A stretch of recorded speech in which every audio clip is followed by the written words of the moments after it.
দেখানো হয়েছে।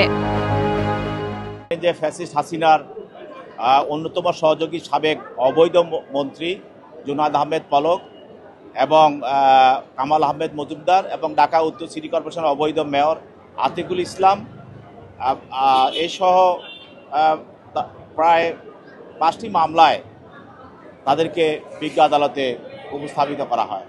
তার মধ্যে 4টি মামলায় আতিকুল ইসলাম, কামাল আহমেদ মজুমদার এবং জুনায়েদ আহমেদ পলককে 2টি মামলায় তাদেরকে গ্রেপ্তার দেখানো হয়।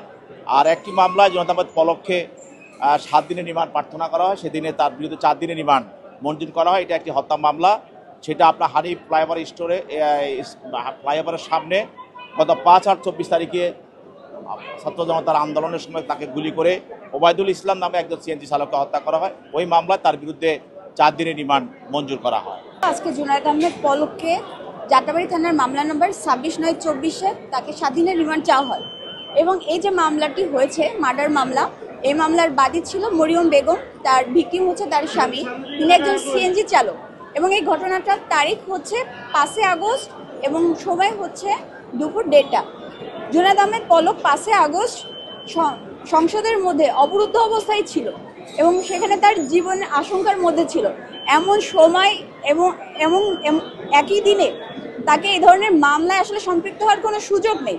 এই যে মামলাটির ঘটনাস্থল সেটিও হচ্ছে কাজলা হানিফ ব্রিজের নিচে এবং তিনি সংসদ ভবনের মধ্যে অবরুদ্ধ ছিলেন 5 আগস্টের সারাদিন ব্যাপী এবং তার জীবন নাশের একটি হুমকি ছিল ওই দিন।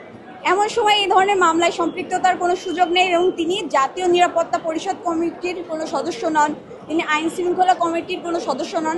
এক্ষেত্রে তার জয়েন্ট লাইবিলিটিসগুলোও বর্তায় না।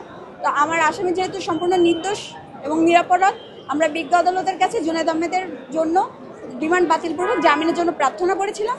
পরবর্তীতে অপরপক্ষ ছিল, তারা জামিনের বিরোধিতা করে এবং দুপক্ষের শুনানি অন্তে পরবর্তীতে বিজ্ঞ আদালত 4 দিনের রিমান্ড মঞ্জুর করে। এবং এছাড়াও আরও 2টি মামলাতে তাকে গ্রেপ্তার দেখানো হয়, সেটিও যাত্রাবাড়ি থানার মামলা নাম্বার 8/1/25 এবং যাত্রাবাড়ি থানার মামলা নাম্বার 11/9/25। শেখ ফরিদের পাঠানো তথ্যচিত্রে ডেস্ক রিপোর্ট সাবরিনা কাজী, কালের কণ্ঠ।